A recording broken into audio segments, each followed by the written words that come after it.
হুজুর রাস্তা দিয়ে হাঁটতেছেন সাহাবায়ে কেরাম সাথে, হঠাৎ করে রাস্তার পাশে একটা দুইটা নতুন কবর দেখে হুজুর দাঁড়িয়ে গেলেন।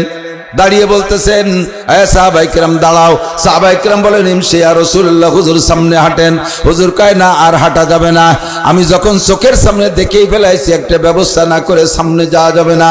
কি দেখলেন? হুজুর বললেন, ইউআযাবানি ফি হাদাইনিল কবরাইন, এই দুইটা কবরের মধ্যে আযাব হচ্ছে, আমি দেখতেছি এই দুইটা কবরের মধ্যে আযাব হচ্ছে। সাহাবায়ে কেরাম বললেন, কাইফা আরাফতা ইয়া রাসূলুল্লাহ, হুজুর কি করে বুঝলেন কবরে আযাব হচ্ছে? হুজুর বলেন, কাশাফাল্লাহু বাইনা ইয়াদাইয়া, আল্লাহ পাক আমার চোখের সামনে খুইলা দিছে, আমি দেখতেছি দুইটা কবরে আযাব হচ্ছে। হুজুর বলেন, আযাবুল কবরে হক্কুন, কবর আযাব হক, কবর আযাবের মধ্যে কোনো সন্দেহ নাই, আযাবুল কবরে হক্কুন। এবার চলেন যাই। হুজুর দেখলেন তো দেখলেন, কয় না, আমারই উম্মত তাদের আযাব হবে, আর আমি রহমাতুল লিল আলামিন, গোটা জাহানের জন্য আমি রহমত, এদের একটা ব্যবস্থা না করে আমি খালি হাতে যাইতে পারবো না। এবার সাহাবায়ে কেরাম বললেন, তাহলে হুজুর বলেন তো কাকে কি জন্য আযাব দেয়া হচ্ছে?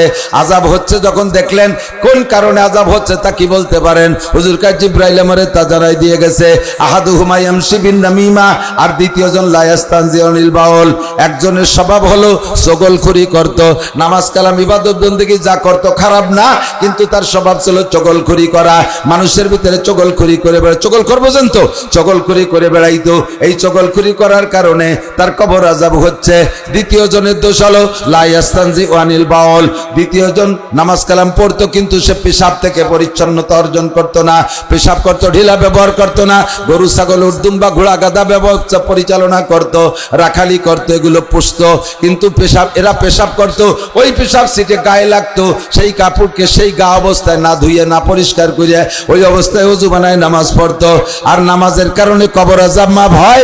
নামাজের 5টা পুরস্কার, মানে হাফাজা আলাস সালাওয়াত, যে ব্যক্তি 5 ওয়াক্ত নামাজ পড়ে, আকরামাহুল্লাহু বিখামসি খিসাল, আল্লাহ তাআলা তাকে 5টি পুরস্কার দান করে।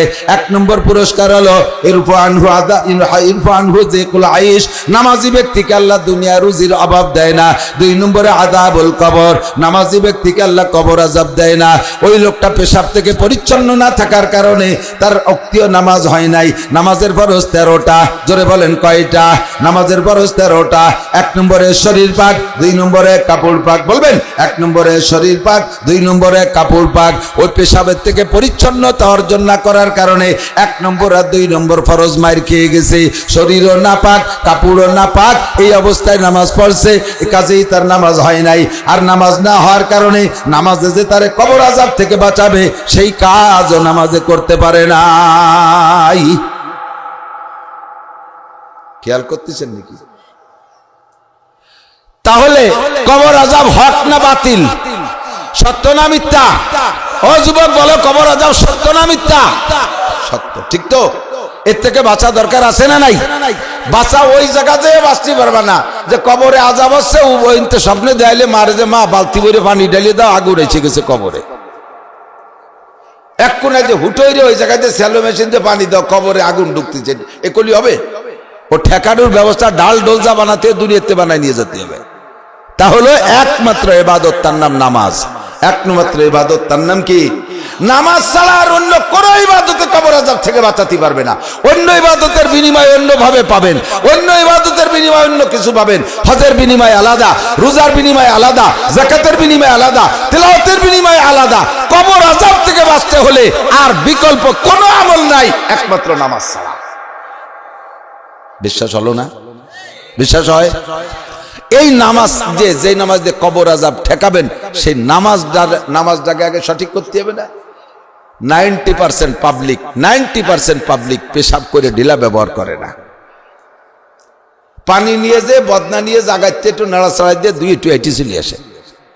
আটা দেওয়ার পরে যে 2 ফুট পড়লো, তা যাবে কোন জায়গা? হাসাহাসির বিষয় কি? হাঁটা দেওয়ার পরে 2-3 ফুট টপকানোর সম্ভাবনা থাকে, ও জায়গা তার বালতি বাইতে রাখেন নাই, আছে নাকি? না ঠিলি বাঁধে রাখছে। তাহলে ওই 2 ফোঁটা পড়ে গেল কোন জায়গা? কাপড়ে আর গায়ে, কাপড়ে আর গায়ে। 1 নম্বর ফরজ শরীর পাক, 2 নম্বর ফরজ কাপড় পাক। এই পেশাবে ঢিলা ব্যবহার না করার কারণে পুরুষের 1 নম্বর আর 2 নম্বর ফরজ মাইর। আর নামাজের 13 ফরজের যে কোনো একটা ফরজ, ইচ্ছায় হোক আর অনিচ্ছায় হোক, নষ্ট হয়ে গেলে, বাতিল হয়ে গেলে আপনার নামাজ বাতিল, ওটা সৌসিজদায় সারবে না। কতক্ষণ ইমাম সাহেব মসজিদে সৌসিজদা দেশে প্রায় দেয়, ইমাম সাহেবরা দেয় তো মুসল্লিকে নিয়ে। মুসল্লি আর টাকা হুজুর এই যে কি এলেন, আমি নামাজ পড়া শুরু হওয়ার পরে তো ইয়া দেখিনি কোনোদিন। সৌসিজদাতে একটা ব্যতিক্রম, অত সচরাচর হয় না, বছরে 2-1 দিন ইমাম সাহেবের জামেলা হয়, সৌসিজদা দেয়। তো নতুন মুসল্লি কয় সৌসিজদা এই যে কি দিলেন, কয় এটা সৌসিজদা। সৌসিজদা মানে নামাজের মধ্যে হুজুর ওরে তোর অত ভাঙ্গায় নতুন, ওরে তোর ওয়াজিব ফরজ বুঝানোর কায়দা নাই, শটে কয়ে দিয়েছে নামাজের মধ্যে ভুল হইলে সৌসিজদা দিলি সারে। কোন ভুল তা হুজুর কয় নাই। কয়দিন পর উনিও একটা সৌসিজদা দিয়েছে, ওই মুসল্লি হুজুরের সামনে ধরা পড়ে গেছে, এ তুমি সৌসিজদা দিলে কা? কয় যে নামাজের মধ্যে ভুল হলি সৌসিজদা দিলি সারে, কি খালি হুজুরকে না আমাকেও? সবাই বলি সারে, তা কোন বলি দিলি তা কবি না। কয় যে নামাজে দাঁড়ায় মনে রে দে যে অজু নাই, শেষে সৌসিজদা দিছি। নামাজে দাঁড়ায় মনে করে দেখি অজু নাই, চাইতে সৌসিজদা দিই, তা অজু নাইটাও কি সৌসিজদা সারে নাকি? আযাবুল কবরে হাক্কুন। তাহলে যে কথা বলতে চাইছে, আমার নবী কবর আযাব দেখেছেন, সত্য না মিথ্যা? এই যে এই বোতলটার মুখ খুলে সব টুক পানি ফেলাই দেওয়ার পরে যখন মনে হবে যে সব পড়ে গেছে, এবার সোজা করেন, এরপরে আবার উবুর করে রাখলে 2-1 ফোঁটা পড়ে কিনা? পড়ে না? এই যে খাত খাত গিরিয়ে গিরিয়ে এনে মনে বাঁধিয়ে রয়েছে, আস্তে আস্তে জত্তি তালে তাই, ঠিক না? মুখটা কত বড়, এত বড় মুখ যে পানি ফেলানোর পরেও যদি 2-3 ফুট পড়তে পারে, তা আপনি যে পেশাব করছেন অত বড় মুখ দিত না। তারপরে বসার পরে ভিতরে পাইপটা উড়া মুড়া কুড়া কাড়া বেহা কুড়া হয়ে যায়, সোজা হয়ে টানে দাঁড়ানোর পরে বেহা পাইপ সোজা হয়ে গেছে, যে জায়গাতে মাথা চৌরাস্তা যা বাজিয়েছিল আস্তে আস্তে নিচের দিক ঝরবে না? তাহলে সে জায়গা আপনি টিস্যু না ধরলি, ঢিলা না ধরলি, আপনার শরীরে কিভাবে পাক রাখবেন? আমি কি বুঝতে পারছি? আযাবুল কবরে হাক্কুন, কবর আযাব হক, আমি না দেখলেও সত্য না মিথ্যা? সত্য, ঠিক না? যা বলতে যে অনেক দূর সরে চলে আসি, আমার নবী একা দেখবেন আর আমরা সবাই দেখব, নবীর দেখা সত্য, ঠিক তো? নবী বলেন আর দুনিয়া হলওয়াতুন খাজিরা, এ দুনিয়াকে বুঝতে কোনো কষ্ট হয় না, সহজে বোঝা যায়, সহজেই বোঝা যায়, তবে ইনকাম করতে কষ্ট। আর আখিরাতকে বোঝা যায় না, মোটে মাথায় ধরে না। কয় যে হুজুর এই নেকি বেকি না দিয়ে এই মাহফিলের শেষে যদি 1-1 প্যাকেট করে গোপাল বিড়ি দেয়, তাহলে অশান্তি যেতে পারি। গোপাল বিড়ির মজা বোঝে, নেকির মজা বোঝে না। শাক সিগারেটের মজা বোঝে, নেকির মজা বোঝে না। একটা গোলটিপের মজা বোঝে, নেকির মজা বোঝে না। কাদের কি বলা হয়? কদরে গওহার সাবেদা নদী আবেদা নদী জওহারি পরি, সব জিনিসের দাম সবাই বোঝে না, এটাই স্বাভাবিক, তাতে কিছু আসে যায় না। আল্লাহ পাক রব্বুল আলামিন আমাদেরকে ডাক দিয়ে বলেন, নবী আলাইহিস সালামের মাধ্যম দিয়ে, কোরআন শরীফের আয়াত দিয়ে, কি বলেন? নবী আলাইহিস সালামের মাধ্যমে কোরআন শরীফের আয়াত দিয়ে আল্লাহ পাক ডাক দিয়ে বলেন, ইয়া আইয়ুহাল্লাযীনা আমানু, তোমরা যারা নবী পাকের কথা বিশ্বাস করেছো, নবী যা দেখিয়েছে তোমাদের বলছে বিশ্বাস করেছো, তোমরা ঈমানদার। হে আমার অন্ধ জগতের অটল বিশ্বাসী পাগলরা, অন্ধ জগতের অটল বিশ্বাসী। দুনিয়ার নাম হলো অন্ধ জগৎ। একজন অন্ধ মানুষ যেমন দুনিয়ার কিচ্ছু দেখে না, একজন চক্ষু বন্ধ করা মানুষ যখন চক্ষু বন্ধ থাকাকালে কিছু দেখে না, মানুষ ঘুমিয়ে থাকলে যেমন কোনো কিছু বোঝে না, দেখে না। আরে দুনিয়াটা হলো ঘুমের জগৎ, দুনিয়াটা হলো অন্ধ জগৎ। এই জগতে থাইকে তুমি আখিরাতের জগৎকে বিশ্বাস করেছো, আল্লাহ আছে বিশ্বাস করো, নবী রাসূলরা বিশ্বাস, নবী রাসূলদেরকে বিশ্বাস করো, আখিরাতকে বিশ্বাস করো, কিয়ামতকে বিশ্বাস করো, ফুলসিরাতকে বিশ্বাস করো, জান্নাত আছে বিশ্বাস করো, জাহান্নাম আছে বিশ্বাস করো, কবর আযাব বিশ্বাস করো, আসমানি কিতাব বিশ্বাস করো, ফেরেশতাদেরকে বিশ্বাস করো। বিশ্বাস করেন না? এগুলো বিশ্বাস করেন না? দুনিয়া ধ্বংস হবে, কিয়ামতের দিনকে বিশ্বাস করো, পুনরুত্থান হবে বিশ্বাস করো, হাসরের মাঠকে বিশ্বাস করো, আল্লাহর সামনে দাঁড়ায় গোটা জিন্দেগির হিসাব দেওয়া লাগবে বিশ্বাস করো। তোমরা অন্ধ জগতের অটল বিশ্বাসী। আমার যুবক আমার দিক তাকাও, তোমরা অন্ধ জগতের অটল বিশ্বাসী পাগল। আল্লাহ পাক বলেন উদখুলু ফিস-সিলমি কাফা, মুমিনের জন্য 2টা জিনিস জরুরি মানুষের জন্য, 1 নম্বরে ঈমান, 2 নম্বরে ইসলাম। তোমরা এই কথাগুলো বিশ্বাস করেছো, তোমরা মুমিন হয়ে গেছো, মুমিনের খাতায় তোমার নাম লেখা হয়েছে। এবার তোমাকে জান্নাতে যাইতে হলে ইসলাম সংগ্রহ করতে হবে, ইসলামের কার্যক্রমগুলো করতে হবে। আল্লাহ পাক বলেন উদখুলু ফিস-সিলমি কাফা, ঈমান যখন এনেছো, এবার তোমাকে মুসলমান হইতে হবে। মুসলমান মানে ইসলামের ঘরের মধ্যে প্রবেশ করতে হবে। কতটুকু প্রবেশ করতে হবে? উদখুলু ফিস-সিলমি কাফা, একেবারে পাক্কা পরিপূর্ণ ইসলামের ভিতরে ঢুকতে হবে। বহুবার শুনেছেন, এই জন্য শুনতে শুনতে তেল ছায়া গেছে বলে ভাষা ভাষা কানে শুনেন না, একটু মোহাব্বতের সাথে শোনেন, একটু দিল দিয়ে শোনেন। বালিয়াচড়া শামসুল উলুম কওমি মাদ্রাসা ও যুব সমাজের উদ্যোগে আয়োজিত হাফেজ ছাত্রদের পাগড়ি প্রদান উপলক্ষে বার্ষিক ওয়াজ মাহফিল। মাহফিলের সম্মানিত সভাপতি, মাহফিল উপলক্ষে দাওয়াতি উলামায়ে কেরাম, মাদ্রাসার সুযোগ্য সুদক্ষ মোহতামিম সাহেব হুজুর, যোগ্য আসাতেজায়ে কেরাম, যুব সমাজের সকল প্রতিনিধি, মাদ্রাসা পরিচালনা কমিটির সকল সদস্যবৃন্দ, এ অঞ্চলের অন্যান্য ওলামায়ে কেরাম, আইম্মায়ে মাসাজিদ, মাদ্রাসার আজিজ তোলাবা, প্রাণপ্রিয় দেশবাসী, মাগরিবের পরের সময়টা অত্যন্ত গুরুত্বপূর্ণ। আম্বিয়া আলাইহিমুস সালাতু ওয়াস সালামদের বয়ান করা এবং তাদের সামনের শ্রোতাদের বয়ান শোনার সুন্নতি টাইম। এ সময় আমাদের নবীও বেশি বয়ান করতেন, মাগরিববাদ ফজরবাদ। হুজুর আলাইহিস সালাতু ওয়াস সালামের বয়ানের দুইটি টাইমের একটি টাইম অনুসরণ করে আমরা এই অঞ্চলের হাজারো লাখো মানুষের মধ্য থেকে একটু আগে আসতে পেরেছি। ধীরে ধীরে রাত বাড়বে আর আস্তে আস্তে শ্রোতা বাড়বে, কিন্তু যারা আগে আসবে তাদের সম্পর্কে আল্লাহ পাকের ঘোষণা, সাবিকুন আস-সাবিকুন উলাইকাল মুকাররাবুন। প্রত্যেক ভালো কাজে যারা অগ্রগামী তারা আল্লাহ পাকের অতি নৈকট্যপ্রাপ্ত বান্দা। রব্বুল আলামিনের পক্ষ থেকে এই নৈকট্যপ্রাপ্তের সনদ অর্জন করতে পেরে আমরা শুকর আদায় করি, আলহামদুলিল্লাহ।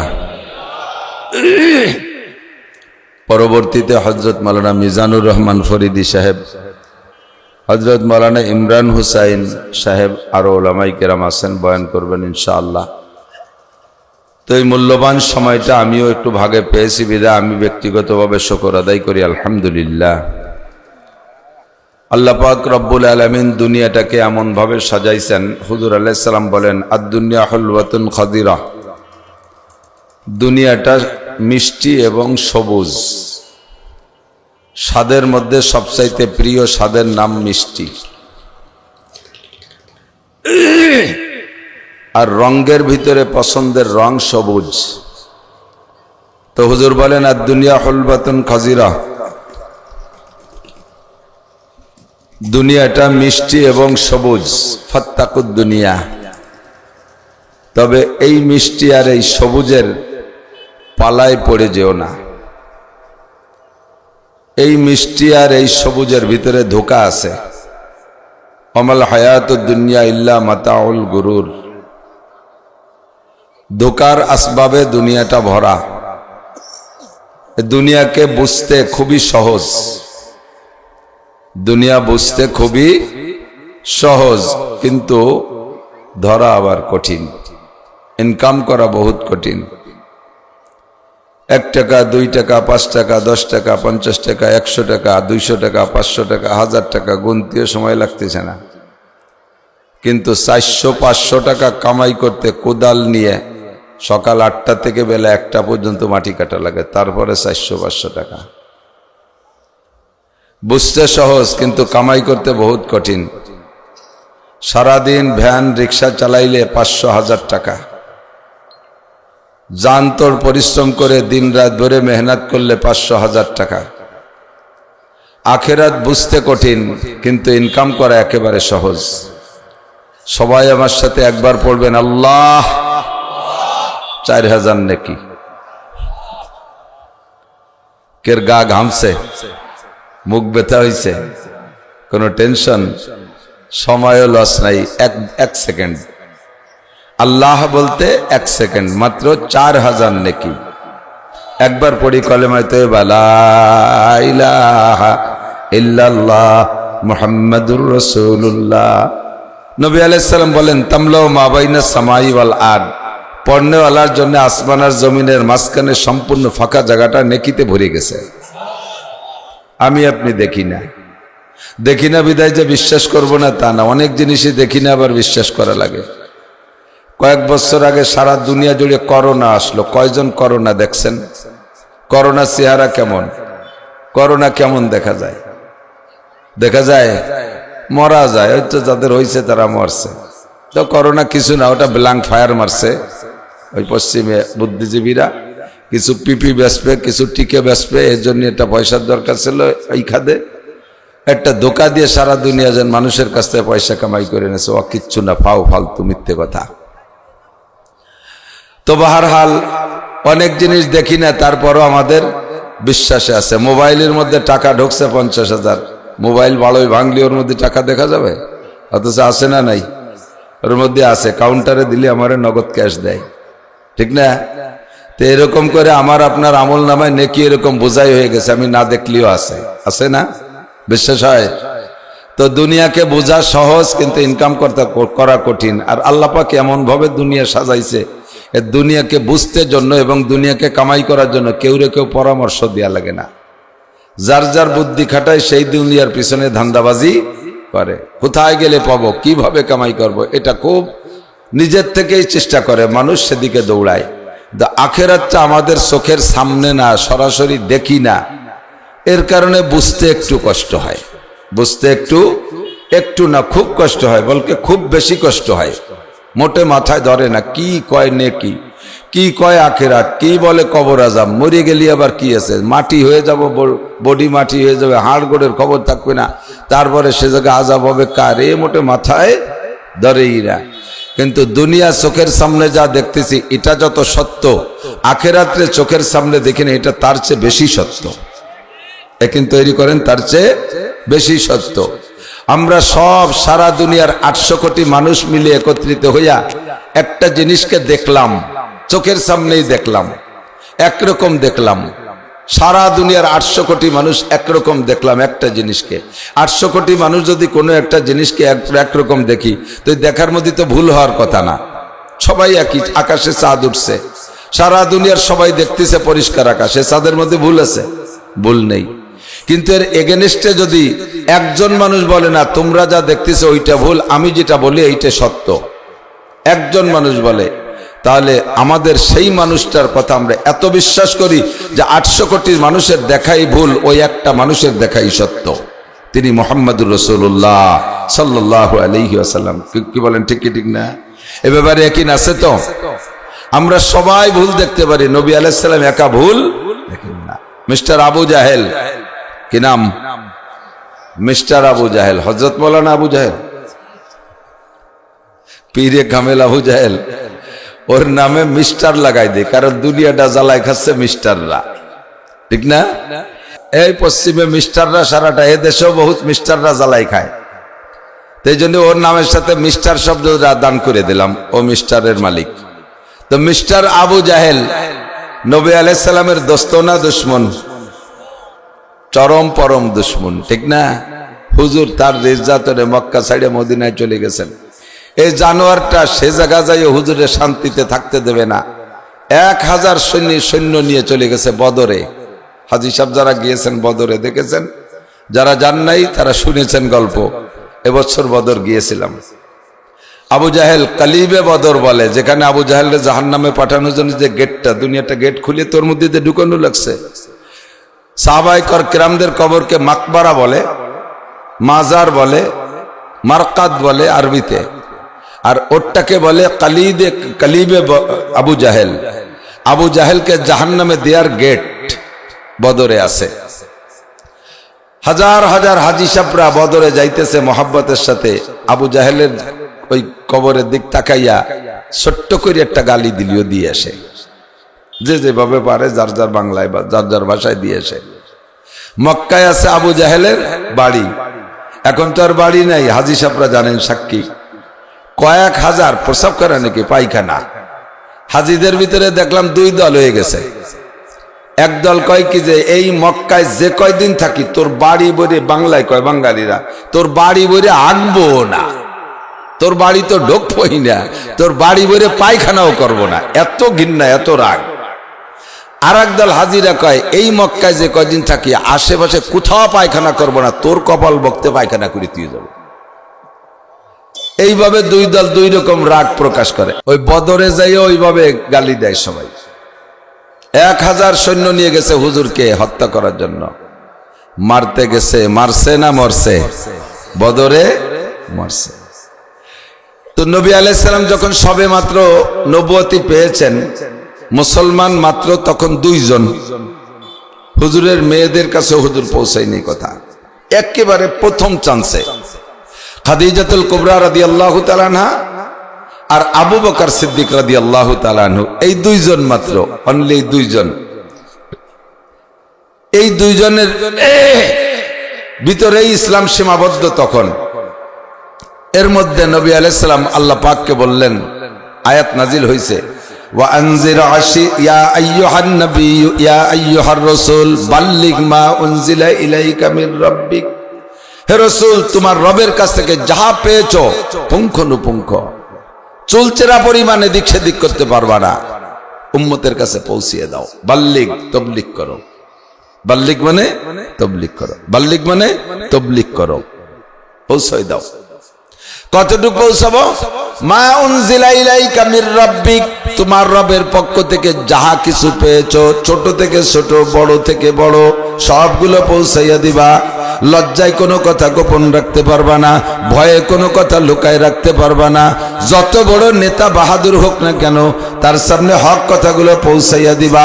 নিজের মেয়ের কাছে হলেও, লজ্জার মশালাটা হলেও নিজের মেয়ের কাছে পরিপূর্ণ পৌঁছাইয়া দিবা। কারণ মা কানা মুহাম্মাদুন আবা আহাদিম মির রিজালিকুম ওয়ালাকিন রাসূলুল্লাহি ওয়া খাতামান নাবিয়্যিন। আপনি হলেন শেষ নবী, লা নাবিয়্যা বাদাক, আপনার পরে কোনো নবী আসবে না। শরীয়ত আপনার হাতেই সমাপ্ত হবে। আল্লাহু আকবার। আল-ইয়াওমা আকমালতু লাকুম দীনাকুম ওয়া আতমামতু আলাইকুম নি'মাতি, এই ঘোষণা আপনার মাধ্যমেই হবে। দ্বীন ও ধর্মকে পরিপূর্ণ করা হবে। আপনার পরে আর কোনো নবী আসবে না, নতুন শরীয়ত বহন করনেওয়ালা কেউ আসবে না। যে কথাটা গোপন রাখবেন, ওই কথাটা দুনিয়ার বের করার মতো কেউ থাকবে না। কাজেই সব কথা আপনি প্রকাশ করে উম্মতের কাছে পৌঁছে দিয়ে যাবেন। নবী পাক আল্লাহর কাছে বললেন, আল্লাহ, তাহলে এই তাবলীগের কার্যক্রম শুরু করব কোত্থেকে?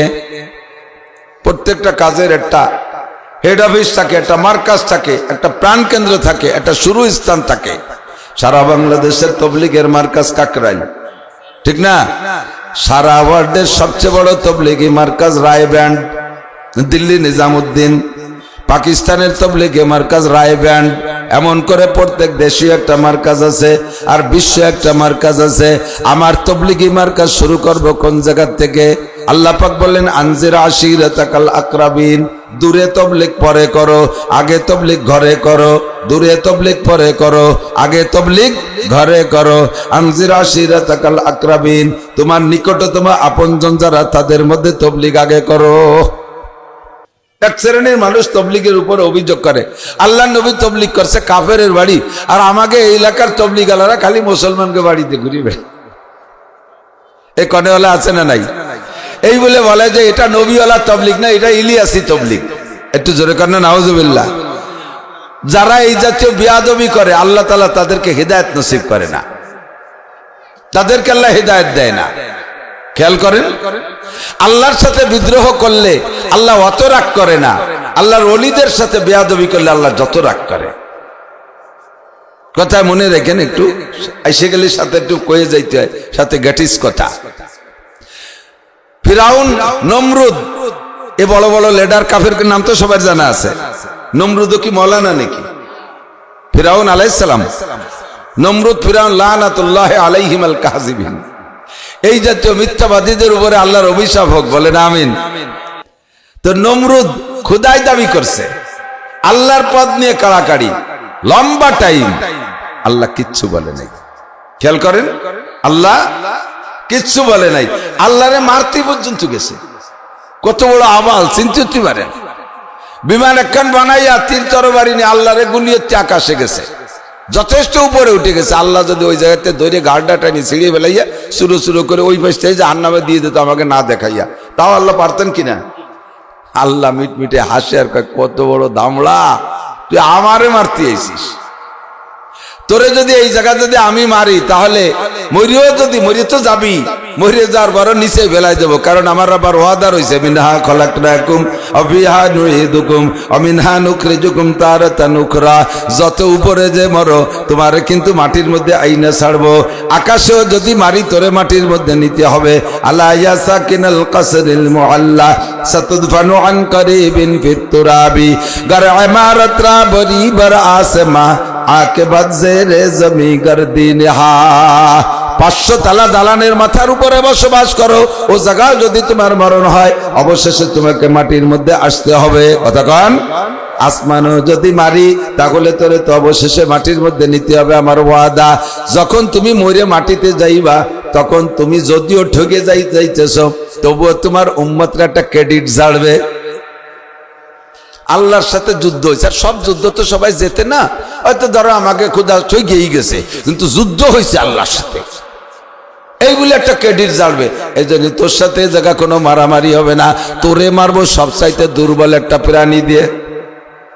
জমিনি বাটাইয়া খোলা মশা, আস্ত ভালো মশাও না, একটা পঙ্গু মশা, প্রতিবন্ধী মশা, এই প্রতিবন্ধী বলদ মশা দিয়ে তোরে মারিয়ে তোরে শেষ করব। মারছে কখন? যতদিন খোদাই দাবি করছে অতদিন মারে নাই। যখন ইব্রাহিম আলাইহিস সালামের সাথে বেয়াদবি করছে, আল্লাহ কয় হাতি খাবি খাবি কিন্তু হাতির বাচ্চা খাইস না। গ্রাম্য ভাষায় কয় না, হাতি খাও খাও, হাতি মারো মারো, হাতির বাচ্চাকে মারো না।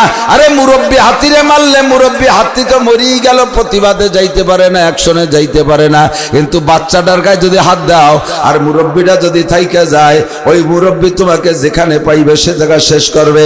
গাছে উঠবা গাছরে উপড়াই ফেলবে, দালানে উঠবা দালানে মাথা দিয়ে গুতাইয়া ভাঙ্গে তোমারে নামাবে। হাতি মারবি মারবি, হাতির বাচ্চা মারিস না। আল্লাহ কয় আমার গায়ে হাত দিতে আসছিস, আমারে মারতে আসছিস, আমি কিছু কই না, মুস্কি মুস্কি হাসি, কিন্তু আমার বাচ্চার গায়ে হাত দিস না, আমার ইব্রাহিমের গায়ে হাত। রাজনৈতিক নেতা নেত্রীদের বলবো, নামাজ পড়েন না, আল্লাহর সাথে বিয়াদবি করেন, রোজা রাখেন না, ক্ষুধাদ্রোহিতা করেন, কোরআন সুন্নাহ মানেন না, ক্ষুধাদ্রোহিতা করেন, আল্লাহ পাক দেখে দেখে মুস্কি মুস্কি হাসে, কিছু হাত দে কোনো জায়গায় হাত দেয় না। আল্লাহ কয় আমার বন্ধুদের গায়ে হাত দিস না, আমার বন্ধুদের গায়ে হাত দিস না। যারা শেষ রাত্রে উঠে কোরআন তেলাওয়াত করে, যারা শেষ রাত্রে উঠে তাহাজ্জুদ পড়ে, এরা কিন্তু আমার বন্ধু। আলা ইন্না আউলিয়া আল্লাহ লা খাউফুন আলাইহিম ওয়া লা হুম ইয়াহজানুন। দিনের বেলা হাত দিয়েছিস আমার কোন বন্ধুর গায়ে, সাথে সাথে প্রতিবাদ করতে পারে নাই। আমার বন্ধু যদি শেষ রাত্রি তাহাজ্জুদের পরে আমার কাছে হাত তুলে মামলা দিয়ে দেয়, আমি তোরে ফজর পর্যন্ত লাস্টিং করতে দেব না। আরে তোরে ফজর পর্যন্ত লাস্টিং করতে দেব না, তোরে হাসপাতালে যাওয়ার সুযোগ দেব না, ডাক্তারখানায় যাওয়ার সুযোগ দেব না। আমি আল্লাহ মারতে তোরে একটা পয়সাও তোর খরচ আমার খরচ করা লাগে না। কথা কন, আমার সাথে বেয়াদবি করিস করিস, আমার বন্ধুদের গায়ে হাত দিস না। আল্লাহ নমরুদে অতক্ষণ মারে নাই যতক্ষণ ইব্রাহিম আলাইহিস সালামের সাথে বেয়াদবি না করেছে। ফিরাউন খোদাই দাবি করেছে, বহু মাতুব্বারি করেছে, 300 বছরের মধ্যে ফিরাউনের একদিন পেট খারাপ হয় নাই, ওর বাইতিও গন্ধ হই নাই, একটা দিন জ্বরও হয় নাই, ওর কোনোদিন গ্যাসের সমস্যা হয় নাই, জম্মের খাইছে, ওর পেট ভরে খাইছে, কোনোদিন ওর পেট খারাপ হয় নাই, কোনোদিন কোনো রোগ হয় নাই। 300 বছরের মধ্যে এত বড় বাহাদুরি করছে, খোদাই দাবি করেছে, আল্লাহ পাক কিছু বলে নাই। যখন মুসা নবীর সাথে বেয়াদবি করছে, আল্লাহ কয় হাতি খাইছিস খাইছিস কিন্তু হাতির বাচ্চা খাইস না। যখন হাতির বাচ্চা খাইছিস এবার আর তোর রেহাই নাই। চড়ে গানে চুবইয়ে মারছে, কি করিয়া চুবইয়ে মারছে। লম্বা টাইম মিস্টার কারুন মুসা নবীর জামানারি। আল্লাহ দুনিয়ায় অত বড় সম্পদশালী আসে নাই, আর কোনোদিনও আসবে না। সম্পদের বর্ণনা শুনলে আপনি আশ্চর্য হবেন। কোরআনে কারিমের ভিতরে ওর সম্পদের বর্ণনা আল্লাহ পাক একটা অস্পষ্ট ভাষায় এভাবে বলছেন, ওয়া ইন্না মাফাতিহাহু লাতানূউ বিল উসবাতি উলিল কুওয়াহ। তার গোলাগার খাজানা গোডাউনের চাবি বইতে বড় একটা যুবকের দল লাগতো। তাফসীরে রুহুল মানির ভিতরে লেখছে এই দলটা মানে উসবা বলা হয়। 70 জন যুবকের একটা দলকে উসবা বলে। সমকালীন বোঝা বহনে যারা পারদর্শী, একজনের গায়ে খুব শক্তি কিন্তু বোঝাবতি পারে না আধা মনো, এরকম আছে না? হাট্টা কাট্টা যুবক 6 ফুট লম্বা, কি এত বড় বুড়ি, অথচ আয়াত মন দিলে হাঁপায় যায়। আবার আমার মতো শূন্য স্যাংটা ছোট্ট একটা মানুষ আড়াই মনে বস্তা নিয়ে 6 তলার পর উঠে চলে যায়, ঠিক না? তাহলে এটাকে গার শক্তি না, এটা হলো বোঝা বহনের শক্তি। আল্লাহ কাবা ইন্নামা ফাতাহু লাতানু বিল উসবাতি উলিল কুওয়া, আমি কারুনরে এত সম্পদ দিয়েছি, তার গোডাউনের চাবি বহন করতে 70 জন যুবকের মাথায় উঠাই দিলে মাথা খাড়া রাখতে পারতো না, চাবির ভরে মাথা ঝুঁকায়া যাইতো। এবার চাবির পরিমাণটা শুনে নেন, তাফসীরে রুহুল মানির মধ্যে লেখে প্রত্যেক 70 গোডাউনে এক চাবি, 70 গোডাউনের একই তালা, এক চাবিতে 70 গোডাউন করতো। এই গোডাউন ভরা এই প্লাস্টিক আর ওই কি কয় এই জুট মুট দিয়ে ওই বড় বড় ডোব দিয়ে ভরা গোডাউন না। এই আমাকে এই যে বাঙ্গা যত বাঙ্গাড়ি বুঙ্গড়ি, বাঙ্গাড়ির গোডাউন না, সব গোডাউন গুলো স্বর্ণ দিয়ে ভরা। আল্লাহ তাআলা ওকে স্বর্ণ বানানোর হিকমত শিখিয়ে দিয়েছিলেন। স্বর্ণ দিয়ে গোডাউন, 70 গোডাউনের এক চাবি। তালার চাবি আবার শক্ত কিছু দিয়ে বানাই নাই, তালা বানানো উটের চামড়া দিয়া, চাবিও উটের চামড়ার। পাথর আর লোহার তামাই দিয়ে তালা বানাইলে ওজন বেশি হয়ে যাবে, চাবির গায়ে ওজন বেশি হবে। এই জন্য চাবিও তালা চাবি নরমাল, প্লাস্টিক আমাদের দেশে যেমন প্লাস্টিকের চাবি, চামড়ার তালা চামড়ার চাবি যে সিস্টেমে বানানো যাইতো বানাইছে। আপনারা সন্দেহ করতেছেন ও কপাল, গোডাউন ভরা সোনা আর চামড়ার তালা আর চামড়ার চাবি ওদি বটিতে কাটিয়ে বারোই নিয়ে যেত, বটিতে কাটিয়ে তালা ছিঁড়ে বুড়িয়ে বারোই নিয়ে যাবে। কি তালা? আল্লাহু আকবার। আজ থেকে 4000 বছর আগে অত চোর ছিল না, এখন বাংলাদেশ আল্লাহর ফজলে চোরের খনি। এই চোরের খনির দেশেও প্লাস্টিকের তালা তাই কাটে না। আপনাকে প্রত্যেকের ঘরে মিটারের গলায় ছোট্ট একটা তালা আছে না, কারেন্টের মিটারের গলায়, ওটাকে লোহার তালা, প্লাস্টিকের। তাই এই কারেন্টের এই তালাটা ভাঙ্গিয়ে মিটারের ভিতরে একটু ঘুরে টুরে কমায় তুলি তো বিল কম আসে। এত বড় চোরের দেশে সেই প্লাস্টিকের তালা তাই কেউ ভাঙ্গে না। আর সে সময় তো চোর ছিল না, 4000 বছর আগে যা সিকিউরিটি ছিল ওইটাই যথেষ্ট ছিল। এবার চামড়ার চাবি আর চামড়ার তালা, শাহাদত আঙ্গুলের সমান একটা চাবি, 70 গোডাউনে এক চাবি, আর 70 গোডাউনে আর এক চাবি, আর 70 গোডাউনে আর এক চাবি।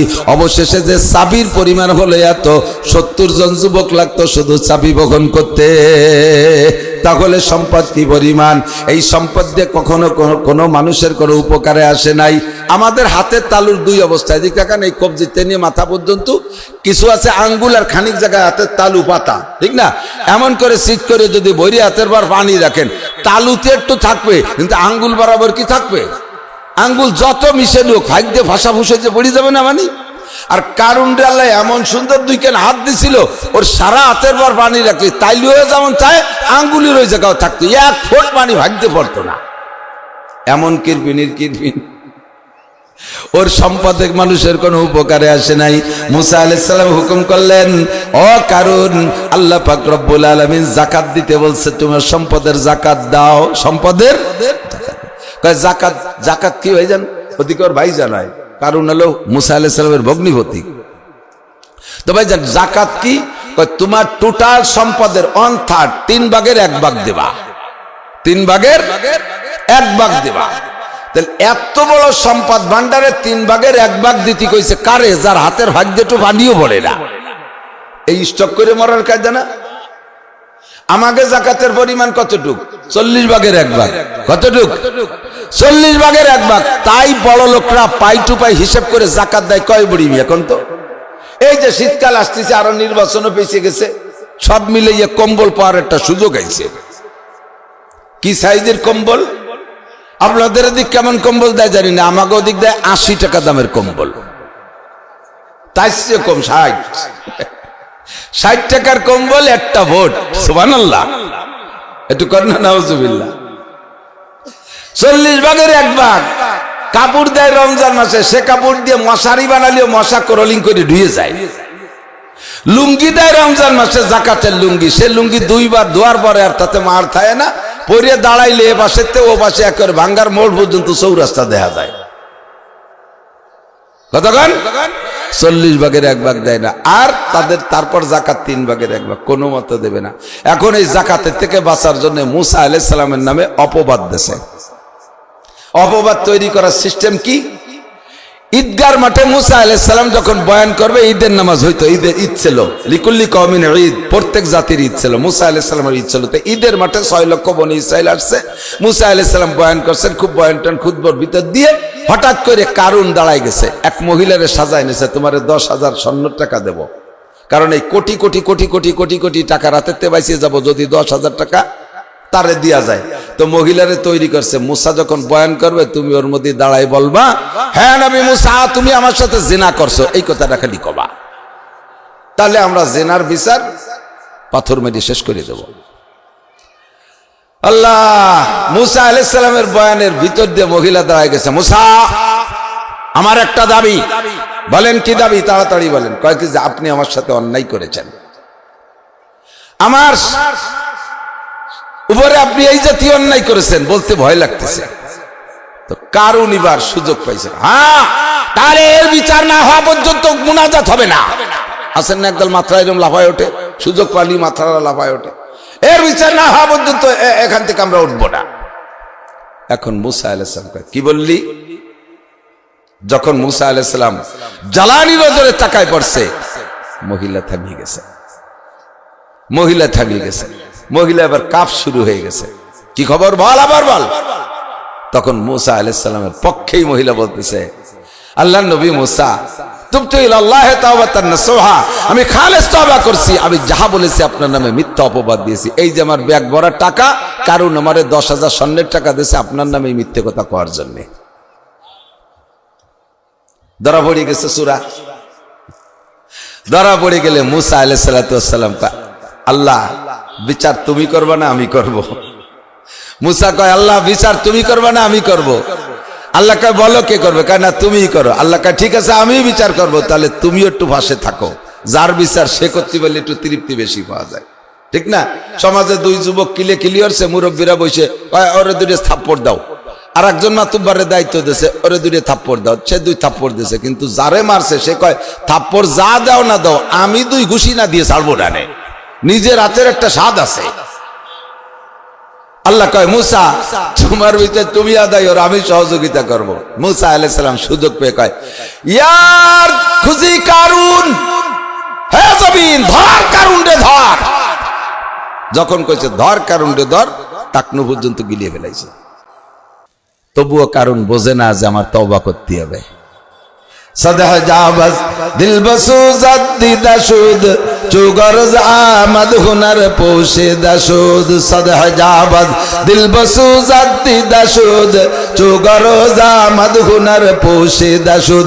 কত বললাম আমার দেশের নেতাদেরকে, চোখে আঙ্গুল দিয়ে ধরাইয়া দিলাম, এখনো বলি যদি বিপদ থেকে বাঁচতে চান তাহলে জায়গায় চলে আসেন, জেলে থাকেন আর কোন জায়গা পালাইয়া থাকেন, অন্তর থেকে খালেস তওবা করেন, নইলে এই বাংলার জমিনে আর মুখ দেখাইতে পারবা না। খুঁজি কারুন, ধর কারুন রে ধর, ধরছে হাঁটু পর্যন্ত, তারুন টানাটানি আর তওবা রে না, হাঁটু পর্যন্ত গিলে ফেলাইছে। হে জমিন আস্তে আস্তে ধরিসকা, ধর কারুন রে ধর, হাঁটু পর্যন্ত গেছে। আবার কয়া আর খুঁজি কারুন ধর, জমিন কারুন রে ধর, মাজা পর্যন্ত গিলে ফেলাইছে। কোন পর্যন্ত? কোমর পর্যন্ত গিলে। এখন মোড়ামুড়ি করে, সাথে যারা ছিল সব চেল্লা বেল্লা দৌড় শুরু হয়ে গেছে এদিক ওদিক, কিন্তু যে কটা ওর সবসময় সহচার ছিল সবগুলো ধরা খেয়েছে, সবগুলো ধরা খেয়েছে। কোরআন শরীফে কয় এরপরে কারণ এই সময় মাজা পর্যন্ত যখন ধরা পড়ে গেছে সেই সময় কাঁদতেছে, ভাই মুসা আমি যাকাত থেকে বাঁচার জন্য এই অপকৌশল করেছিলাম, আপনার নামে মিথ্যা অপবাদ দিয়েছি যাকাত থেকে বাঁচার জন্য। শুধু যাকাত 3 ভাগের 1 ভাগ না, আমার গোটা সম্পদ নিয়ে যান, আমাকে জীবনটা ভিক্ষা দেন, আমার জানটা বাঁচাইয়া দেন, আল্লাহর কাছে আমার জন্য সুপারিশ করেন, আমার জানটা বাঁচাইয়া দেন সম্পূর্ণ সম্পদের বিনিময়। মুসা আলাইহিস সালাম কয় আল্লাহ কোনো মতে হবে না। কারণ সে সময় পরিমাণ তওবা করেছে আর কাঁদছে, ওর একার তওবা 6 লক্ষ বনি ইসরাইলের মধ্যে ভাগ করে দিলেও যথেষ্ট হয়ে যাইত। মুসা আলাইহিস সালাম ছাড়ে না। আল্লাহ বলতেছে মুসা দেহ দি মাফ করা যায় নাকি, এটা তো তোমার হক নষ্ট হচ্ছে, এই যে আমি মাতুবাড়ি উঠতে পারি না, দেহ দি মাফ করা যায় নাকি? মুসা আলাইহিস সালাম বলে, আল্লাহ যদি তুমি অর্ডার করো মাফ করতে, তোমার অর্ডার আমার পালন করা ফরজ, মাফ করে দেবো। আর যদি সুপারিশ করো তাহলে সুপারিশের ব্যাপারে আমার একটা সুযোগ আছে, সুপারিশ যে কেউ করতে পারেন, নিলেও নিলাম, না নিলে না নিলাম, সুপারিশ গ্রহণ করলে করতে পারি, না করলে না করতে পারি। তুমি কি হুকুম করো না সুপারিশ করো? আল্লাহ কেন আমি সুপারিশ করতেছি, তাহলে এটা আমার ব্যাপার, ও তো তোমার কোনো ক্ষতি হরি নেই। ও যদি ওই মহিলার দাঁড়ায় রাখতে পারতাম তাহলে আমার এতক্ষণ শেষ করে ফেলাই দিত, কাজে ওরে ছাড়া হবে না। ধর কারণ রে ধর। আল্লাহু আকবার। মাটির নিচে টান শুরু হয়ে গেছে। তাফসীরে লেখে প্রত্যেক দিন কারুনের মাথা থেকে পাত্তালু পর্যন্ত যতটুকু লম্বা, ডেলি অতটুক করে মাটির নিচে গাড়তে তালে আছে। فَكَسَفْنَا بِهِ وَبِدَارِهِ الْأَرْضَ فَمَا كَانَ لَهُ مِنْ فِئَةٍ يَنْصُرُونَهُ مِنْ دُونِ اللَّهِ وَمَا كَانَ مِنَ الْمُنْتَصِرِينَ। আমার যুবক বন্ধুরা মনে রাখবা, ভালো করে মনে রাখবা, আল্লাহু আকবার। যা বলতে চাইতেছি, আল্লাহ কয় فَكَسَفْنَا بِهِ وَبِدَارِهِ الْأَرْضَ, কারুন এবং তার ঘর সম্পদ যা ছিল, দালান কোঠা, গাড়ি বাড়ি, তার গোডাউন যা ছিল, সব সহ আমি আল্লাহ একে টাইমে মাটির নিচে ডাবানো শুরু করে দিলাম। فَكَسَفْنَا بِهِ وَبِدَارِهِ الْأَرْضَ فَمَا كَانَ لَهُ مِنْ فِئَةٍ يَنْصُرُونَهُ مِنْ دُونِ اللَّهِ। ওর পাশে সাহায্যকারী কেউ দাঁড়ায় নাই, আজ পর্যন্ত আল্লাহ থেকে প্রতিশোধ নেওয়ার মতো কেউ তার পক্ষে দাঁড়ায় নাই। দীর্ঘদিন বেয়াদবি করছে, আল্লাহ কিচ্ছু বলে নাই। মাইর হয়েছে কোন দিন? যেদিন মুসা আলাইহিস সালামের সাথে বেয়াদবি করছে। আল্লাহ কয় হাতি খাইস খাইস, হাতির বাচ্চা খাইস না। হাতি মারিস মারিস, হাতির বাচ্চা মারিস না। আমার সাথে বেয়াদবি করলে আমি ছেড়ে দিতে পারি, আমার বন্ধুদের সাথে বেয়াদবি করিস না। আমার যুবক বন্ধুরা সাবধান থাকবা, সতর্ক থাকবা, বেয়াদবি করবা তো ধরা পড়িয়া যাইবা। কোন সময় কোন ওলির সাথে বেয়াদবি হয়ে যাবে, আর শেষ রাতে ওইটা ওলি আল্লাহর কাছে মামলা দিয়ে দেবে, তুমি ফজর পর্যন্ত টিকতে পারবা না। মিস্টার আবু জাহেল আন্তর্জাতিক খ্যাতি সম্পন্ন বেয়াদব, মনে আছে নাকি? সেই বেয়াদব আল্লাহ তার বক্তব্য শুনলে আশ্চর্য হবেন। নবী আলাইহিস সালামকে আল্লাহ তাআলা বলছে, আনজির আশিরাতাকাল আকরাবিন, বাড়ির ভিতরে যারা আছে আপনজন একে দাওয়াত দাও আগে।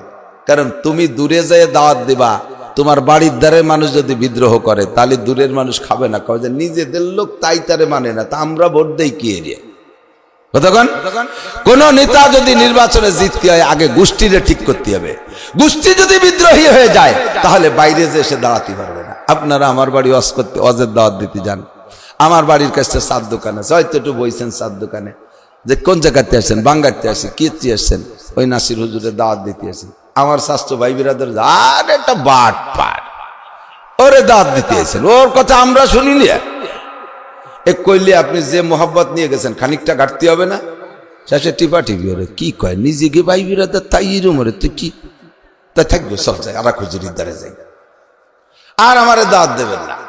যদি আমার ভাই বিরাদাররা বলে হ্যাঁ জাগা মতো আসছেন, আমাদের মাঠে আমাদের মৌলানা ওয়াজ করলে অন্য কোনো বক্তার ওয়াজ খায় না, আমরাই তো অন্য জায়গা যাই না, আমাকে মৌলানার বয়ানি আমরা শুনি, তাহলে আপনার ভিতরে আরো স্বাদ বাড়বে, তাহলে তো ঠিকই আছে, আমরা জাগা মতো আসছি, ঠিক না? আল্লাহ তাআলা এই জন্য বলেন আনজির আশিরাতাকাল আকরাবিন, আগে বাড়ি ঠিক করো। তো বাড়ি ঠিক করতে যায় নবী আলাইহিস সালাম নেতৃস্থানীয় আবু জাহেল ছিল হলো গভর্নর। এই আরব, সৌদি আরব যেটা এখন, ওটা ছিল একটা বিশাল রাষ্ট্রের একটা প্রদেশ, ওই প্রাদেশিক গভর্নর ছিল আবু জাহেল। আবু জাহেল নেতা, সাথে আরো 24 জন, মোট 25 জনের দাওয়াত দিয়ে হুজুরের চাচা খাজা আবু তালেবের বাড়ি নিয়ে গেছে। দুপুরে খানা খাওয়াইতে নিয়ে নিজে হাতে পরিবেশন করছে। এখনো কেউ জানে না যে নবী হইছে, মুহাম্মদ শুধু আলামিন, মুহাম্মদ শুধু আলামিন, নবী হইছে এটা জানে না।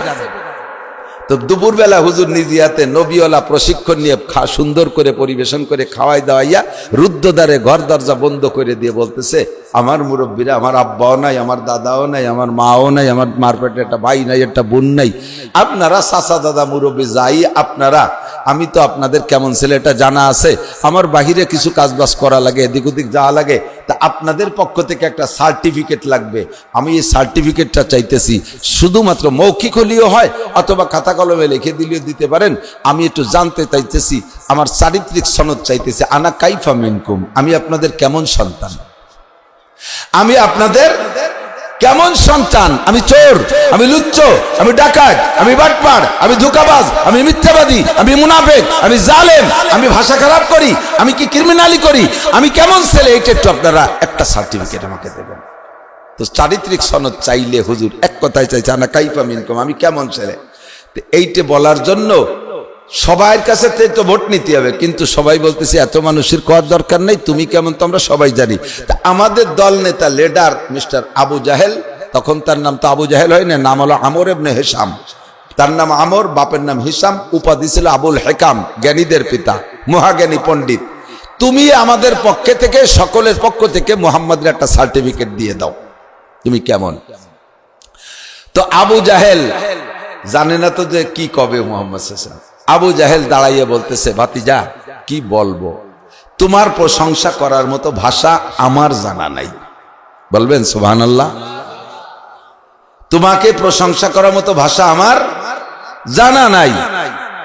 তার বড় মুরব্বীরা বলছে আমার শিক্ষা দীক্ষা যোগ্যতা দিয়ে একটা কিছু তো বলা লাগে। তো সংক্ষিপ্ত কথা হলো, আদম সন্তানের মধ্যে বিগত আদম থেকে এ পর্যন্ত তোমার মতো পরিপূর্ণ সন্তান একটাও হয় নাই, বর্তমান বিশ্ব নাই। আরো আমি বলে দিতে পারি আমার বুঝবতে, কিয়ামত পর্যন্ত তোমার মতো পরিপূর্ণ শতভাগ পিওর সন্তান আদম সন্তানের মধ্যে আর জন্ম নেবে না। কারণ মানুষের গুণাগুণ যা আছে, গুণের তো একটা সীমা আছে।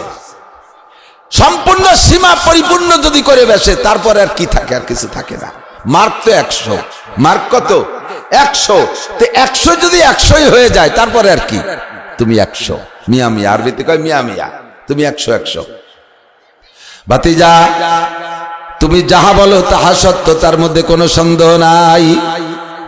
এখন দুপুর বেলা খানা খাইলাম, আমরা দেখতেছি সূর্যটা মাথার উপরে, বেলা দুপুর। তুমি যদি বলে এখন রাত দুপুর, তাহলে রাত দুপুর। আমরা সারা দুনিয়ার মানুষ, আমরা সারা দুনিয়ার মানুষ দিন দেখতেছি, আমরা সারা দুনিয়ার মানুষ দিন দেখতেছি, আমরা ভুল দেখতেছি। তুমি যদি বলে এখন রাত দুপুর, তাহলে রাত দুপুর। আর তুমি যদি বলো রাত দুপুরে, যদি বলো বেলা দুপুর, তাহলে তোমারটা সঠিক। সারা দুনিয়ার 800 কোটি মানুষের দেখা যে রাত এটা, এইটা তাদের দেখাটা ভুল। তুমি যদি বলো এই পাহাড়ের ওই পাশে আগ্নেয়গিরি আছে, তাহলে আছে। এই পাহাড়ের ওই ধারে জান্নাত আছে, তাহলে তাই আছে। তুমি তাহা কিছু বলবা, সবই সত্য, তোমার কোনো কথা মিথ্যা নাই। সারা দুনিয়ার মানুষে একটা দেখবে, আর তুমি একা আর একটা দেখবা। সারা দুনিয়ার মানুষের দেখা ভুল, তোমার দেখা সত্য। কন্যা সুবহানাল্লাহ।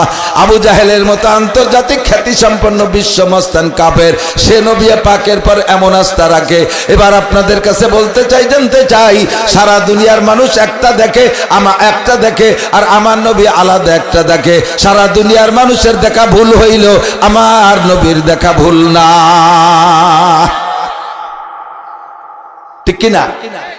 তাহলে নবী বলেছেন আখেরাত আছে, সত্য না মিথ্যা? কবর আযাব আছে, সত্য না মিথ্যা? মাররা রাসূলুল্লাহ সাল্লাল্লাহু আলাইহি ওয়াসাল্লাম বিকবরাইন, হুজুর রাস্তা দিয়ে হাঁটতেছেন সাহাবায়ে কেরাম সাথে। হঠাৎ করে রাস্তার পাশে একটা দুইটা নতুন কবর দেখে হুজুর দাঁড়িয়ে গেলেন। দাঁড়িয়ে বলতেছেন, সাহাবায়ে কেরাম দাঁড়াও। সাহাবায়ে কেরাম বলেন ইমশি ইয়া রাসূলুল্লাহ, হুজুর সামনে হাঁটেন। হুজুর কয় না, আর হাঁটা যাবে না। আমি যখন চোখের সামনে দেখেই ফেলাইছি, একটা ব্যবস্থা না করে সামনে যাওয়া যাবে না। কি দেখলেন? হুজুর বললেন ইউআযাবান ফি হাদাইনাল কবরাইন, এই দুইটা কবরের মধ্যে আযাব হচ্ছে, আমি দেখতেছি এই দুইটা কবরের মধ্যে আযাব হচ্ছে। সাহাবায়ে কেরাম বললেন কাইফা আরাফতা ইয়া রাসূলুল্লাহ, হুজুর কি করে বুঝলেন কবরে আযাব হচ্ছে? হুজুর বলেন কাশাফাল্লাহু বাইনা ইয়াদাইয়া, আল্লাহ পাক আমার চোখের সামনে খুইলা দিয়েছে, আমি দেখতেছি দুইটা কবরে আযাব হচ্ছে। হুজুর বলেন আযাবুল কবরে হক্কুন, কবর আযাব হক, কবর আযাবের মধ্যে কোনো সন্দেহ নাই। আযাবুল কবরে হক্কুন। এবার চলেন যাই। হুজুর দেখলেন তো দেখলেন, কয় না আমারই উম্মত তাদের আযাব হবে, আর আমি রাহমাতুল লিল আলামিন, গোটা জাহানের জন্য আমি রহমত। এদের একটা ব্যবস্থা না করে আমি খালি হাতে যাইতে পারবো না। এবার সাহাবায়ে কেরাম বললেন তাহলে হুজুর বলেন তো কাকে কি জন্য আযাব দেয়া হচ্ছে? আযাব হচ্ছে যখন দেখলেন, কোন কারণে আযাব হচ্ছে তা কি বলতে পারেন? হুজুর কয় জিবরাইল আমারে নিরাপত্তা জানাই দিয়ে গেছে। আহাদুহুমা ইয়ামশি বিন নামিমা, আর দ্বিতীয়জন লা ইয়াস্তানজিউনিল বাউল। একজনের স্বভাব হলো চগলখড়ি করত, নামাজ কালাম ইবাদত বন্দেগী যা করত খারাপ না, কিন্তু তার স্বভাব ছিল চগলখড়ি করা, মানুষের ভিতরে চগলখড়ি করে বেড়ায়। চগলখড় বোঝেন তো, চগলখড়ি করে বেড়াইতো। এই চগলখড়ি করার কারণে তার কবর আযাব হচ্ছে। দ্বিতীয় জনের দোষ হলো লা ইয়াস্তানজিউনিল বাউল, দ্বিতীয় জন নামাজ কালাম পড়তো কিন্তু সে পেশাব থেকে পরিচ্ছন্নতা অর্জন করতো না, পেশাব করতো, ঢিলা ব্যবহার করতো না, গরু ছাগল উর্দুম বা ঘোড়া গাধা ব্যবস্থা পরিচালনা করতো, রাখালি করতো, এগুলো পুষতো, কিন্তু পেশাব এরা পেশাব করতো, ওই পেশাব সিটে গায়ে লাগতো, সেই কাপড়কে সেই গা অবস্থায় না ধুইয়ে না পরিষ্কার করে ওই অবস্থায় ওযু বানায় নামাজ পড়তো। আর নামাজের কারণে কবর আযাব মাফ হয়। নামাজের 5টা পুরস্কার, মানে হাফাজা আলাস সালাওয়াত, যে ব্যক্তি 5 ওয়াক্ত নামাজ পড়ে, আকরামাহুল্লাহু বিখামসি খিসাল, আল্লাহ তাআলা তাকে 5টি পুরস্কার দান করে। 1 নম্বর পুরস্কার হলো ইরফা আনহু যিকুল আইশ, নামাজি ব্যক্তিকে আল্লাহ দুনিয়া রুজির অভাব দেয় না। 2 নম্বরে আযাবুল কবর, নামাজি ব্যক্তিকে আল্লাহ কবর আযাব দেয় না। ওই লোকটা পেশাব থেকে পরিচ্ছন্ন না থাকার কারণে তার অক্তীয় নামাজ হয় নাই। নামাজের ফরজ 13টা, জোরে বলেন কয়টা? নামাজের ফরজ 13টা। 1 নম্বরে শরীর পাক, 2 নম্বরে কাপড় পাক। বলবেন 1 নম্বরে শরীর পাক, 2 নম্বরে কাপড় পাক। ওই পেশাবের থেকে পরিচ্ছন্নতা অর্জন না করার কারণে 1 নম্বর আর 2 নম্বর ফরজ মার খেয়ে গেছে। শরীরও না পাক, কাপড়ও না পাক, এই অবস্থায় নামাজ পড়ছে, কাজেই তার নামাজ হয় নাই। আর নামাজ না হওয়ার কারণে নামাজে যে তারে কবর আযাব থেকে বাঁচাবে সেই কাজও নামাজে করতে পারে নাই।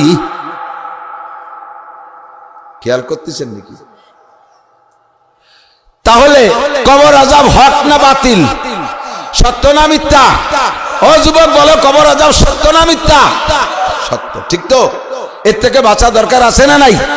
বাঁচা ওই জায়গাতে বাঁচতে পারবে না যে কবরে আযাব হচ্ছে, ওই স্বপ্নে দেয়ালে মারে যে মা বালতি ভরে পানি ঢেলে দাও, আগুন এসে গেছে কবরে। এক কোনায় যে হুটোইরে ওই জায়গাতে স্যালো মেশিন দিয়ে পানি দাও, কবরে আগুন ঢুকতেছে, এগুলি হবে? ও ঠেকানোর ব্যবস্থা ডাল ডোলজা বানাতে দুনিয়াতে বানায় নিয়ে যেতে হবে। তাহলে একমাত্র ইবাদত, তার নাম নামাজ। একমাত্র ইবাদত, তার নাম কি? নামাজ ছাড়া আর অন্য কোন ইবাদতে কবর আযাব থেকে বাঁচাতে পারবে না। অন্য ইবাদতের বিনিময়ে অন্য ভাবে পাবেন, অন্য ইবাদতের বিনিময়ে অন্য কিছু পাবেন। হজের বিনিময়ে আলাদা, রোজার বিনিময়ে আলাদা, যাকাতের বিনিময়ে আলাদা, তিলাওয়াতের বিনিময়ে আলাদা। কবর আযাব থেকে বাঁচতে হলে আর বিকল্প কোনো আমল নাই, একমাত্র নামাজ ছাড়া। বিশ্বাস হলো না? বিশ্বাস হয়? এই নামাজ যে নামাজ দিয়ে কবর আযাব ঠেকাবেন, সেই নামাজটাকে আগে সঠিক করতে হবে না? 90% পাবলিক পেশাব করে ঢিলা ব্যবহার করে না। পানি নিয়ে যে বদনা নিয়ে জাগাইতে একটু নাড়াচাড়া দিয়ে 2 একটু এটি চলে আসে। আটা দেওয়ার পরে যে 2 ফুট পড়লো, তা যাবে কোন জায়গা? হাসাহাসির বিষয় কি? হাঁটা দেওয়ার পরে 2-3 ফুট টপকানোর সম্ভাবনা থাকে, ও জায়গা তার বালতি বাইতে রাখেন নাই, আছে নাকি? না ঠিলি বাঁধতে রাখছে। তাহলে ওই 2 ফোঁটা পড়ে গেল কোন জায়গা? কাপড়ে আর গায়ে, কাপড়ে আর গায়ে। 1 নম্বর ফরজ শরীর পাক, 2 নম্বর ফরজ কাপড় পাক। এই পেশাবে ঢিলা ব্যবহার না করার কারণে পুরুষের 1 নম্বর আর 2 নম্বর ফরজ মাইল। আর নামাজের 13 ফরজের যে কোনো একটা ফরজ ইচ্ছায় হোক আর অনিচ্ছায় হোক নষ্ট হয়ে গেলে, বাতিল হয়ে গেলে আপনার নামাজ বাতিল। ওটা সৌসিজদায় সারবে না। কতক্ষণ ইমাম সাহেব মসজিদে সৌসিজদা দিছে, প্রায় দেয়, ইমাম সাহেবরা দেয় তো মুসল্লিকে নিয়ে। মুসল্লি একটা কয়, হুজুর এই যে কি এলেন, আমি নামাজ পড়া শুরু হওয়ার পরে তো ইহা দেখিনি কোনোদিন। সৌসিজদা তো একটা ব্যতিক্রম, অত সচরাচর হয় না। বছরে 2-1 দিন ইমাম সাহেবের ঝামেলা হয়, সৌসিজদা দেয়। তো নতুন মুসল্লি কয়, সৌসিজদা এই যে কি দিলেন? কয় এটা সৌসিজদা। সৌসিজদা মানে নামাজের মধ্যে। হুজুর ওরে তোর অত ভাঙ্গায় নতুন, ওরে তোর ওয়াজিব ফরজ বুঝানোর কায়দা নাই, সঠিক হয়ে দিয়েছে। নামাজের মধ্যে ভুল হইলে সৌসিজদা দিলি সারে। কোন ভুল তা হুজুর কয় নাই। কয়দিন পর উনিও একটা সৌসিজদা দিয়েছে, ওই মুসল্লি হুজুরের সামনে ধরা পড়ে গেছে। তুমি সৌসিজদা দিলে কা? কয় যে নামাজের মধ্যে ভুল হলি সৌসিজদা দিলি সারে, কি খালি হুজুরকে না আমাকেও? সবাই বলি সারে, তা কোন বলি দিলি তা কবি না? কয় যে নামাজে দাঁড়ায় মনে রে দে যে অজু নাই, শেষে সৌসিজদা দিছি। নামাজে দাঁড়ায় মনে করে দেখি অজু নাই, চাইতে সৌসিজদা দিই। তা অজু নাইটাও কি সৌসিজদা সারে নাকি? আযাবুল কবরে হক্কুন। তাহলে যে কথা বলতে চাইছে, আমার নবী কবর আযাব দেখেছেন, সত্য না মিথ্যা? এই যে এই বোতলটার মুখ খুলে সব টুক পানি ফেলাই দেওয়ার পরে যখন মনে হবে যে সব পড়ে গেছে এবার সোজা করেন, এরপরে আবার উবুর করে রাখলে দুই এক ফোঁটা পড়ে কিনা? পড়ে না? এই যে খাত খাত গিরিয়ে গিরিয়ে এনে মনে বাজিয়ে রয়েছে, আস্তে আস্তে জত্তি তালে দেয়, ঠিক না? মুখটা কত বড়, এত বড় মুখ দিয়ে পানি ফেলানোর পরেও যদি 2-3 ফুট পড়তে পারে, তা আপনি যে পেশাব করছেন অত বড় মুখ দিত না। তারপরে বসার পরে ভিতরে পাইপটা উড়া মুড়া কুড়া কাড়া বেহা কুড়া হয়ে যায়, সোজা হয়ে টানে দাঁড়ানোর পরে বেহা পাইপ সোজা হয়ে গেছে, যে জায়গাতে মাথা চৌরাস্তা যা বাজিয়েছিল আস্তে আস্তে নিচের দিক ঝরবে না? তাহলে সে জায়গা আপনি টিস্যু না ধরলি, ঢিলা না ধরলি, আপনার শরীরে কিভাবে পাক রাখবেন? আমি কি বুঝতে পারছি? আযাবুল কবর হকুন, কবর আযাব হক, আমি না দেখলেও সত্য না মিথ্যা? সত্য, ঠিক না? যা বলতে যে অনেক দূর সরে চলে আসি, আমার নবী একা দেখবেন আর আমরা সবাই দেখব, নবীর দেখা সত্য, ঠিক তো? নবী বলেন আর দুনিয়া হলওয়াতুন খাজিরা, এই দুনিয়াকে বুঝতে কোনো কষ্ট হয় না, সহজে বোঝা যায়, সহজেই বোঝা যায়, তবে ইনকাম করতে কষ্ট। আর আখেরাতকে বোঝা যায় না, মোটে মাথায় ধরে না। কয় যে হুজুর এই নেকি ভেকি না দিয়ে এই মাহফিলের শেষে যদি এক এক প্যাকেট করে গোপাল বিড়ি দেয় তাহলে অশান্তি যেতে পারি। গোপাল বিড়ির মজা বোঝে, নেকির মজা বোঝে না। শেখ সিগারেটের মজা বোঝে, নেকির মজা বোঝে না। একটা গোলটিপের মজা বোঝে, নেকির মজা বোঝে না। কাদের কি বলা হয়? কদরে গওহার সাবেদা নদী আবেদা নদী জওহারি, সব জিনিসের দাম সবাই বোঝে না, এটাই স্বাভাবিক, তাতে কিছু আসে যায় না। আল্লাহ পাক রব্বুল আলামিন আমাদেরকে ডাক দিয়ে বলেন নবী আলাইহিস সালামের মাধ্যম দিয়ে, কোরআন শরীফের আয়াত দিয়ে, কি বলেন? নবী আলাইহিস সালামের মাধ্যমে কোরআন শরীফের আয়াত দিয়ে আল্লাহ পাক ডাক দিয়ে বলেন, ইয়া আইয়ুহাল্লাযীনা আমানু, তোমরা যারা নবী পাকের কথা বিশ্বাস করেছো, নবী যা দেখে এসে তোমাদের বলছে বিশ্বাস করেছো, তোমরা ঈমানদার। হে আমার অন্ধ জগতের অটল বিশ্বাসী পাগলরা, অন্ধ জগতের অটল বিশ্বাসী। দুনিয়ার নাম হলো অন্ধ জগৎ। একজন অন্ধ মানুষ যেমন দুনিয়ার কিচ্ছু দেখে না, একজন চক্ষু বন্ধ করা মানুষ যখন চক্ষু বন্ধ থাকাকালে কিছু দেখে না, মানুষ ঘুমিয়ে থাকলে যেমন কোনো কিছু বোঝে না, দেখে না। আরে দুনিয়াটা হলো ঘুমের জগৎ, দুনিয়াটা হলো অন্ধ জগৎ। এই জগতে থাইকে তুমি আখেরাতের জগৎকে বিশ্বাস করেছো, আল্লাহ আছে বিশ্বাস করো, নবী রাসূলরা বিশ্বাস, নবী রাসূলদেরকে বিশ্বাস করো, আখেরাতকে বিশ্বাস করো, কিয়ামতকে বিশ্বাস করো, পুলসিরাতকে বিশ্বাস করো, জান্নাত আছে বিশ্বাস করো, জাহান্নাম আছে বিশ্বাস করো, কবর আযাব বিশ্বাস করো, আসমানি কিতাব বিশ্বাস করো, ফেরেশতাদেরকে বিশ্বাস করো। বিশ্বাস করেন না? এগুলো বিশ্বাস করেন না? দুনিয়া ধ্বংস হবে, কিয়ামতের দিনকে বিশ্বাস করো, পুনরুত্থান হবে বিশ্বাস করো, হাসরের মাঠকে বিশ্বাস করো, আল্লাহর সামনে দাঁড়ায় গোটা জিন্দেগির হিসাব দেওয়া লাগবে বিশ্বাস করো। তোমরা অন্ধ জগতের অটল বিশ্বাসী। আমার যুবক আমার দিক তাকাও, তোমরা অন্ধ জগতের অটল বিশ্বাসী পাগল। আল্লাহ পাক বলেন উদখুলু ফিস-সিলমি কাফা, মুমিনের জন্য দুইটা জিনিস জরুরি মানুষের জন্য, এক নম্বরে ঈমান, দুই নম্বরে ইসলাম। তোমরা এই কথাগুলো বিশ্বাস করেছো, তোমরা মুমিন হয়ে গেছো, মুমিনের খাতায় তোমার নাম লেখা হয়েছে। এবার তোমাকে জান্নাতে যাইতে হলে ইসলাম সংগ্রহ করতে হবে, ইসলামের কার্যক্রমগুলো করতে হবে। আল্লাহ পাক বলেন উদখুলু ফিস-সিলমি কাফা, ঈমান যখন এনেছো এবার তোমাকে মুসলমান হইতে হবে। মুসলমান মানে ইসলামের ঘরের মধ্যে প্রবেশ করতে হবে। কতটুকু প্রবেশ করতে হবে? উদখুলু ফিস-সিলমি কাফা, একেবারে পাক্কা পরিপূর্ণ ইসলামের ভিতরে ঢুকতে হবে। বহুবার শুনেছেন, এই জন্য শুনতে শুনতে তেল ছায়া গেছে বলে ভাষা ভাষা কানে শুনেন না, একটু মোহাব্বতের সাথে শোনেন, একটু দিল দিয়ে শোনেন। আল্লাহ নিষেধ করছেন ওয়ালা তামুতুন্না ইল্লা ওয়া আনতুম মুসলিমুন, মুসলমান না হয়ে মরো না, মুমিন না হয়ে মরো না তা বলে নাই, মুসলমান না হয়ে মরো না, মুসলমান না হয়ে মরো না। আগে তোমাকে মুমিন হইতে হবে, তারপরে তোমাকে মুসলমান হইতে হবে।